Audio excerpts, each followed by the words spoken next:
Sheikh, here in Bangladesh, some of the Muslims are so much fascinated with the arrival of Imam Mahdi Dajjal, the battle at the end. They feel the end of time. Arrival of what? Arrival of Imam Mahdi. When is he coming? Sheikh, that's my point. They are so much fascinated with that. I mean, they sit in the lazy chair. They're just fascinated with the arrival of Imam Mahdi Dajjal, the battle and the end, and they don't even think of fixing themselves, Muslim community. That they do dawah in an offensive way on social media, believing they are superior to kafir in terms of getting Jannah at some point for being Muslim. And many people are Islam for partially because of their activities. So how we Muslims should approach in such cases? That's my question. Wajazakum. Akhi, these people are delusional. We as Ahlul Sunnah wal Jama'ah believe without any doubt that Imam Mahdi is coming and that he is the son or the descendant of the Prophet alayhi salatu wasalam. His name and his father's name is Muhammad ibn Abdullah, similar to the Prophet's name.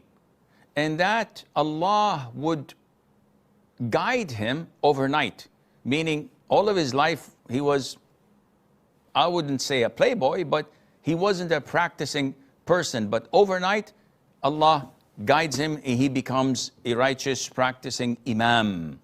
And in his era and time, Isa ibn Maryam, Jesus, peace be upon him, would descend from the heavens and would fight the Antichrist, the Dajjal, and kill him. This would happen at the end of time, not now.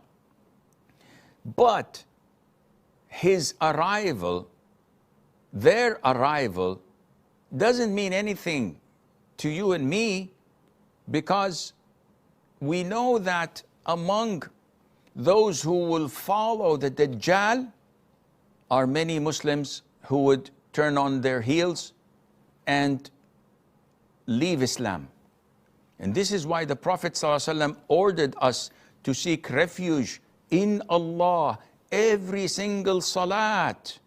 At the end of it, before offering salam, where we say, أعوذ بك من عذاب جهنم ومن عذاب القبر ومن فتنة المحيا والممات ومن فتنة المسيح الدجال. I seek refuge in you, Allah Azza wa Jal, from the tribulation and the testing of this calamity, this fitna, this trial of the Antichrist or the Dajjal.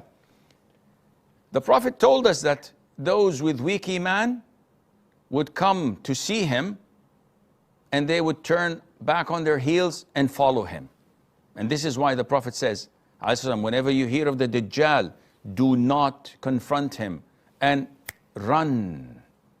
Because one of you goes to listen to him thinking that he's a believer, and after listening to him, he flips and becomes a kafir.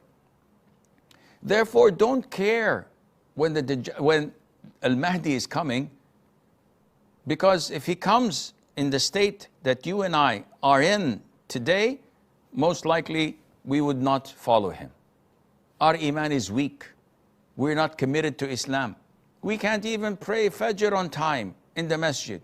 We can't even say the truth without lying or cheating or consuming people's wealth unlawfully.